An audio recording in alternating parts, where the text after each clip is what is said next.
Hi, this is your instructor of biology Imran Khan. आज की इस वीडियो में मैं बिल्कुल second year FSc pre medical part two के जो बच्चे हैं उनके लिए ये वीडियो बना रहा हूं। और ये वीडियो आपको बताएगी चैप्टर नंबर 15 के कौन कौन से इम्पॉर्टेंट क्वेश्चन हैं जो अक्सर बोर्ड पेपर में मौजूद हैं या नेक्स्ट पेपर में आ सकते हैं, जिसको आप गेस कह रहे होते हैं।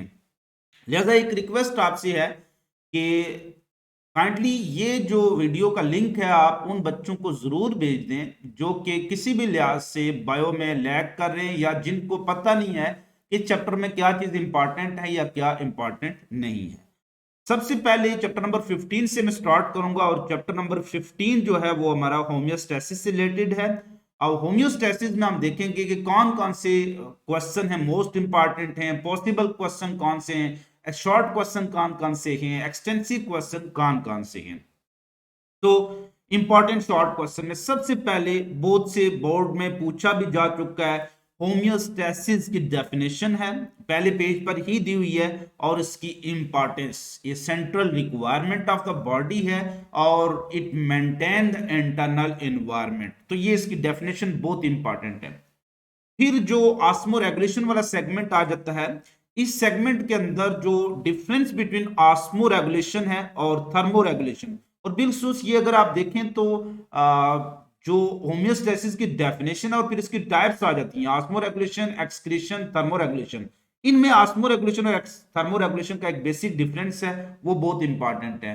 किसी दो के दरमियान पूछा जा सकता है, ऑस्मो रेगुलेशन और एक्सक्रीशन का डिफरेंस पूछ सकता है, एक्सक्रीशन और थर्मो रेगुलेशन का पूछ सकता है, बट ये पास्ट पेपर में था इस वजह से मैंने यहां पर लिखा है। फिर वाटर बैलेंस ऑफ द जो बॉडी है, रिलेशनशिप ऑफ जो वाटर एंड सॉल्ट जो क्या है सेल के साथ, उस रिलेशनशिप के अंदर तीन तरह के एनवायरनमेंट डिस्कस किए जाते हैं। हाइपरटोनिक एनवायरनमेंट है, हाइपोटोनिक एनवायरनमेंट है, आइसोटोनिक एनवायरनमेंट है। तो इसमें से क्वेश्चन कोई भी आ सकता है किसी एक एनवायरनमेंट पर, बिल्कुल हाइपरटोनिक हाइपोटोनिक बहुत इंपॉर्टेंट है। तो what is hypertonic environment and what changes occur in a cell in such environment. तो यहां पर आपने इसको डिफाइन करना है, हाइपरटोनिक एनवायरनमेंट या हाइपोटोनिक एनवायरनमेंट जो उसने पूछा हुआ है। और फिर आपने उसकी एक एग्जांपल भी प्रोवाइड कर देनी, जैसे मैरीन वाटर हमेशा हाइपरटोनिक होता है, फ्रेश वाटर हमेशा हाइपोटोनिक है। और फिर इसकी जो बिल्कुल सेल को क्या डिफिकल्टी फेस करना पड़ेगी, क्या सेल के अंदर पानी जाएगा, सेल टर्जिड होगा, उसकी ऑस्मोटिक लाइसिस होगी, या सेल की जो जिसको हम कह रहे होते हैं श्रिंकेज हो जाएगी, प्लाज्मोलाइसिस हो जाएगी। तो ये चीजें पेपर में पूछी जा सकती हैं। How plant have adopted in xerophytic condition. Osmo regulation plant उस सेगमेंट में से किसी प्लांट पर नोट आ सकता है, लेकिन ज्यादातर जीरोफाइट और हाइड्रोफाइट इन पर बहुत ज्यादा आपको गौर करना चाहिए। इनकी अडाप्टेशन कम से कम दो आपको याद आनी चाहिए। तो जो उसने अडाप्टेशन पूछी है वो लिखे, डेफिनेशन पूछी है वो लिखी, और एग्जांपल इसकी बता दे। What are xerophyte, again give two adaptations of xerophyte. देखिए ये कि क्वेश्चन डिफरेंट स्टाइल से कैसे पूछा गया है। How plant adopted in xerophytic condition, again adaptation ही पूछी है। और व्हाट आर जीरोफाइट, यहां पर उसने पहले डेफिनेशन पूछी है, आपने पहले डिफाइन करना और फिर इसकी दो अडॉप्टेशन देनी है। तो इस चीज का ख्याल रखना, जहां पर सिर्फ अडॉप्टेशन पूछी है तो सिर्फ अडॉप्टेशन बताएं, जहां पर सिर्फ वाटर जीरोफाइट पूछा हुआ तो वहां पर डेफिनेशन और एग्जाम्पल मस्ट बताएं। Differentiate between osmoconformer and osmoregulator. Osmoregulation in animal का जहां आगाज होता है वहां पर एनिमल को क्लासिफाई कर लेते हैं कन्फॉर्मर और ऑस्मो रेगुलेटर में। तो ये भी बहुत इंपॉर्टेंट शॉर्ट क्वेश्चन है, विद एग्जांपल आपको पता आना चाहिए। व्हाट इज टीएमओ, ये कहां से पूछा गया, ये ऑस्मो रेगुलेशन इन जो मैरीन इन्वायरमेंट है वहां पर टीएमओ। याद रखना जब भी आपसे कोई क्वेश्चन ऐसा एब्रिविएशन बेस आ जाए तो आपने पहले उसकी फुल फॉर्म बतानी है। TMO stand for trimethylamine oxide. फिर आगे आपने बताना है कि actually it is found in marine fishes, they actually retain urea in high concentration to make their body hypertonic, as urea is toxic so they convert it into less toxic form called trimethylamine oxide। तो ये सारी detail बतानी है आपने। What are rectal gland, ये rectum से word निकला rectal gland. तो these are the glands that are associated with the intestine of fish, और इनका काम क्या होता है, actually they actively excrete salt in hypertonic environment, और इस तरह से ऑस्मो रेगुलेशन में हेल्प करती हैं। Give the role of contractile vacuole osmoregulation in fresh water environment, वहां से क्वेश्चन है। कंट्रक्टाइल वैक्यूल एक वैक्यूल होता है that have the ability to expand and contract, contract and expand, contract and expand. It is special feature present in protozoan. They use contractile vacuole, role क्या है इसका, they use contractile vacuole to actively pump water out of their cell to remove flooding of cell. तो ये इसकी detail है। Define anhydrobiosis with an example, very important short question है। Osmoregulation in terrestrial environment, वहां से question उठाया गया है। जो एन का मतलब होता है एब्सेंट, किसी चीज की गैर मौजूदगी, हाइड्रो मीन पानी की गैर मौजूदगी, biosis mean ability to survive, living से रिलेटेड कोई वर्ड है। So, ability of an animal to survive the absence of water mean dehydration is called anhydrobiosis. So, ability of an organism, an animal ज़्यादा better word है, ability of an animal to survive the absence of water या dehydration, to survive dehydration, to tolerate dehydration. So, ability of animal to tolerate dehydration या to survive in absence of water is called anhydrobiosis. Example आप क्या दे सकते हैं, जैसे kangaroo rat do not drink water even throughout their life because they mostly feed on carbohydrate rich food and that provide water of metabolism. Why leaves are said to be excretophore, excretion in plants, वहां से question है। Leaves को हम इसलिए कहते हैं कि because waste in plants are stored in leaves and they are expelled through falling leaf, they are called excretophore. What is ebony, वहां से ही क्वेश्चन है एक्सक्रीशन इन प्लांट से, कि जो कुछ प्लांट्स होते हैं, some plant actually store strange chemical in their secondary wood और xylem. As a result, this xylem become dark brown in color. That condition is called ebony. Structural formula of urea and uric acid. ये structural formula relationship of excretory जो product in relation with habitat, वहां पर दिए हुए फार्मूले। तो urea को तो बहुत आसान है, यूरिक एसिड की रिंग स्ट्रक्चर है वो आपको बनाना आनी चाहिए, तो यहां पर वो आपने इसका स्ट्रक्चरल फार्मूला ड्रा करना है। ड्रा यूरिया साइकिल, बहुत इंपॉर्टेंट एक क्वेश्चन है, very very important short question है, मे बी लॉन्ग क्वेश्चन में भी आ जाए, चूंकि इसकी डेफिनेशन, इसके स्टेप्स और इसकी डायग्राम और इसकी इंपॉर्टेंस क्या है वो आपने मेंशन करनी होती है। इस पर मैंने सेपरेट वीडियो रिकॉर्ड की हुई है पूरी यूरिया साइकिल पर, वो आप देख सकते हैं। Try label diagram of kidney, label diagram बहुत ज्यादा जरूरी है। किडनी की डायग्राम, यूरिनरी सिस्टम की डायग्राम, नेफ्रॉन की डायग्राम, ये लेबल डायग्राम आपके सिलेबस में शामिल है, आपने ड्रा करनी है। Which hormone is involve in counter current multiplier, which hormone एक पूछी है, तो इसमें एल्डोस्टेरॉन सिर्फ हार्मोन इन्वॉल्व होती है, एडीएच का कोई रोल नहीं है इसमें, तो एल्डोस्टेरॉन इन्वॉल्व होती है, उसका थोड़ा सा आपने डिटेल बता देना क्या इसका फंक्शन है। What is role of ADH, बहुत ज्यादा इसका इंपॉर्टेंट जो रोल है वो कंसंट्रेटेड यूरिन प्रोडक्शन करवाती है, तो ये सारा रोल इसका मेंशन करना है। किडनी डिसऑर्डर है, give to examples. Kidney disorder, kidney fail करवा बैठे हैं, किडनी ट्रांसप्लांट करवाना, जो किडनी फेल हो गया, किडनी स्टोन हो गया, तो इनकी दो एग्जांपल तो ये होगी किडनी डिसऑर्डर की, किडनी फेलियर और किडनी स्टोन। और किडनी डिसऑर्डर क्या है, एनी एबनॉर्मलिटीज, स्ट्रक्चरल और functional abnormalities in kidney is called kidney disorder. यहां पर किडनी डिसऑर्डर की डेफिनेशन भी बतानी है और साथ एग्जांपल भी बतानी है। What is mean by lithotripsy, kidney stone को ठीक करने के लिए जो आप टेक्निक्स यूज करते हैं, दैट इज कॉल्ड लिथोट्रिप्सी, उसको डिटेल और उसकी टाइप्स को एक्सप्लेन करना है।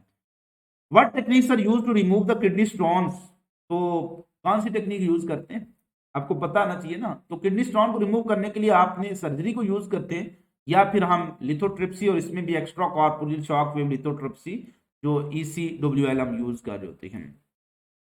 Differentiate between ureter and urethra, very important short question है। यूरेटर वो डक्ट होती है that remove urine outside the kidney and transfer it into the urinary bladder. Urethra is a tube duct that transfer urine outside the, कहां से, outside the urinary bladder, outside the body, तो फिर urethra हो गया। Define kidney stone, give two causes. Kidney stone की definition बतानी है कि stony mass form inside the kidney due to the precipitation of salt and it is due to continuous concentrated urine production. दो causes, hyperoxaluria है सबसे बड़ी cause, hypercalcaemia है। What is ESWL, extracorporeal shock wave lithotripsy. Lithotripsy वाला जो topic है उसके आखिर में ये छोटा सा वर्ड लिखा होता है, और इसका प्रोसीजर क्या है, बाहर से वेव देते हैं आप अल्ट्रासोनिक रेडिएशन, और इसकी मदद से किडनी स्टोन को ब्रेक कर देते हैं।